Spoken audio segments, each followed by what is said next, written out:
Hi everyone, and welcome back to FANG Friday. This is Ross Seeley, the chairman of Strategic Analysis Corporation and a senior portfolio manager at McNichol & Associates Asset Management. Well, this has been a fascinating week. Most of the FANGs reported this week. In general, what are being called blowout numbers. Although, when you look at the longer term, most really look as if they're only bouncing back to their longer-term growth trends. Well, the hardcore FANG fans, of course, have been leaping up and down with joy and enthusiasm and forecasting much higher prices ahead. That's not exactly the way that the market itself has been reacting. By the way, you may notice, indeed I hope you will notice, that the FANG charts have been updated almost to this very second. Even Amazon, that reported last night, has been updated so you can see the current developments. Before we take a look at the charts, however, I do like to say thanks to everyone who likes this video and all our subscribers.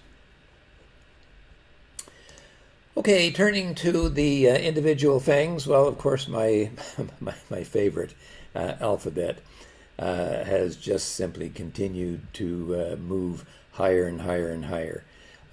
Nice numbers, and the company is clearly, I think, heading, and perhaps heading fairly rapidly, to its bubble price. I might say the same thing, actually, with Facebook.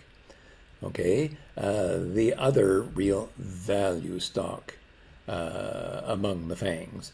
And it broke out beautifully yesterday and also looks as if it's streaming back to its bubble price. And of course, that is a high that has been set two times, once in 2020 and the other in 2018.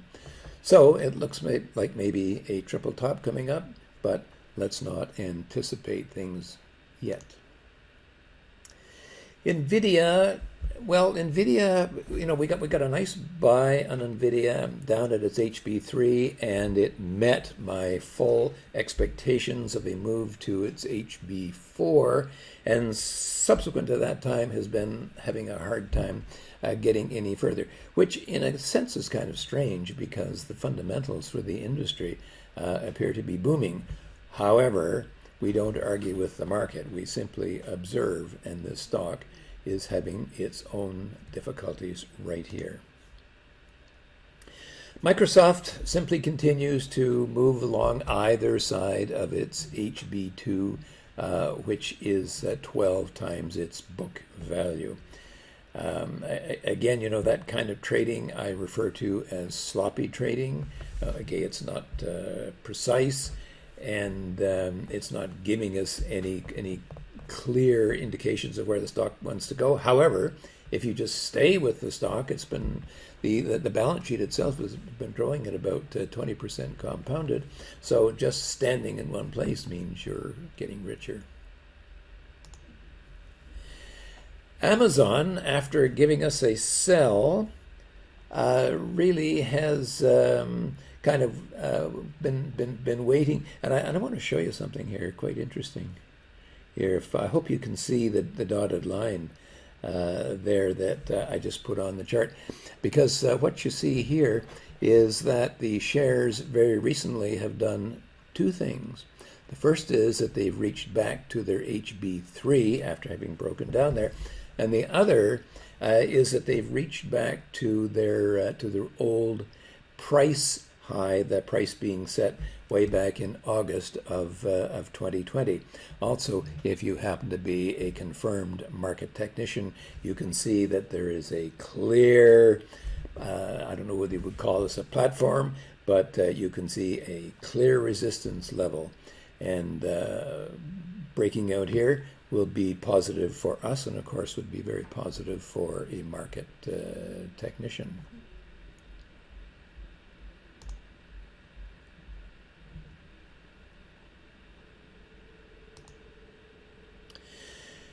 Apple finally has given us a balance sheet. And now the question is, what do we do with the information that that is provided from that balance sheet? Well, again, here's a company with absolutely blowout numbers and everybody getting all excited about it. And what does the stock do? Almost nothing. Right now, it's sitting on its HB5, which is 26 times its price to book. And, well, I guess we would have to say we'll have to own the stock if we don't now, because it's now sitting on support. But we've got to watch this company closely. As I say, the reaction of the market to those numbers is more than strange. And finally, Netflix. Well, now we've got that new balance sheet in there. You can see the little triangle at the bottom of the chart. What's happening here is we see that the stock has actually broken down slightly below its HB3 price, or 16 times its book value. And the question is, where is it going from here? Well, unfortunately, we know that the fundamentals in its industry are getting increasingly competitive. So we've got to watch this stock very, very carefully to see if it can actually pull itself back on side, or whether this breakdown is about to lead to something much more profound. In summary, first, my favorite FANG, Alphabet, continues its move to the bubble price. That's 7.4 times book. There's still a 12% upside gain from here. But now we're going to have to wait to see what happens at the bubble price. Last week, it was 17% away from there, by the way. So we are getting rapidly close to a key decision point. Facebook continues its own march to its bubble price, again 7.4 times book, and the stock's all-time high, last seen in August of 2020 and July of 2018. That would be a gain of 14% from here. Last week, the upside was 20%. So we are getting rapidly close to another key decision point. I have observed that I like these two stocks because they are the two value stocks in an otherwise extremely valued sector. And I would cheerfully continue to own both of them on this basis alone. However, my immediate goalposts for both stocks are no longer theoretical. They are now very practical and realistic, aren't they? At this rate, we're going to have to do some thinking very shortly. Now, NVIDIA continues to be a poser. I said several times that after the buy at HB3, it should carry to its HB4. That's 20 times book. It's done that, but after that, things are less clear. Well, got to my trading target. 2 weeks ago, the stock looked as if it actually might bust out, thanks to very strong industry fundamentals, although it hadn't yet. Last week, the stock slipped back below the HB4. Again, not really surprising. I suppose, although the industry dynamics are there for a larger move. And this week, the shares just moved sideways. I will hold the stock and hold my breath at the same time and hope that the shares can muster its forces and give us a confirmed breakout. As far as Microsoft is concerned, it's been trading in what I refer to as a sloppy trading pattern either side of its HB2. That's 12 times book. Now, if you just held the stock for the past year, they've ridden their HB2 price line. And as the balance sheet has grown at about 18%, just by holding, you'd have done okay. Not great, but not bad. If it could go the next mile and really break out from here, we could see upwards of a 25% gain from current levels. I don't really like these kinds of patterns, but as the market is with me, I will hold the stock. And now for the laggards.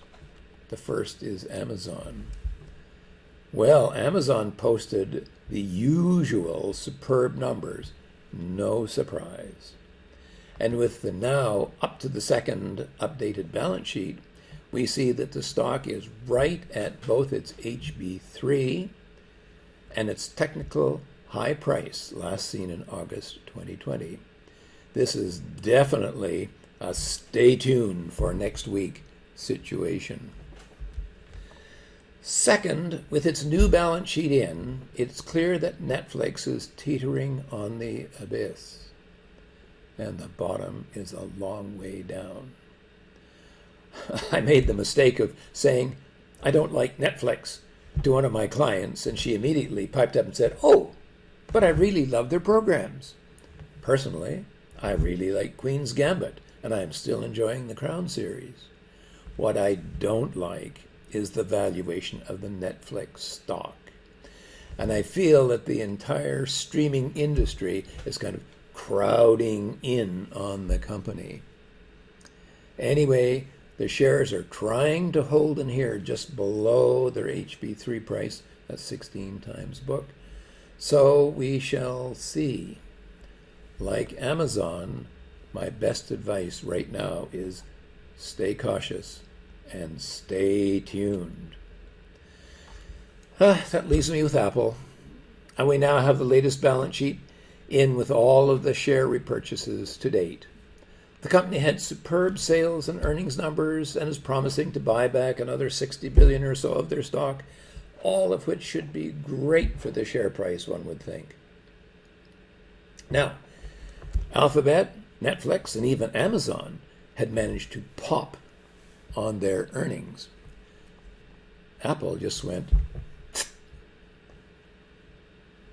why hasn't it done better? Well, let me tell you first and foremost that the HB5 price has been a serious top for the stock recently, even if you can't see it here and now. If you go back several FANG Fridays ago, however, you will see that that's where the stock found its peak and set back. What makes the SVA chart so opaque for this stock now, however, is that the repurchases of its shares keep changing the slope of the growth of the balance sheet and keeps messing up any objective reading that we can make. Just looking at the SVA chart, however, suggests that you should hold the shares as long as they can hang on and above their HB5 valuation. That's 26 times book. Now, what should we take away from last week? First, a rising tide lifts all boats, and I would remind you of what I said last week. If the S&P can tack on enough to get to its next major breakpoint, that would mean an upside target of roughly 5,000 for the index, still 18% higher than today. Our SVA metrics remain much more optimistic than the average portfolio strategist. Second, the FANGs aren't bifurcating, they're trifurcating, if that's a word, splitting into three groups. The value FANGs, Google and Facebook, continue to charge higher. There were two FANGs at key breakpoints that seemed to be waiting for direction, NVIDIA and Microsoft. But now Amazon has joined this group. Now that we have the Apple numbers, perhaps we're looking at a fourth member. Finally, Netflix worries the dickens out of me. I do not have a confirmed sell signal right now and would prefer not to anticipate one, but I think I'll leave that hanging for now. Stay tuned, fellow investors. The FANG fable is still being written, and its author, the market, is uncertain as to where the narrative should go from here. For now, this has been Ross Healy, the chairman of Strategic Analysis Corporation and the senior portfolio manager at McNichol & Associates Asset Management, reminding you that nothing, including investing, is difficult if you have the right tools. I'll see you next Friday.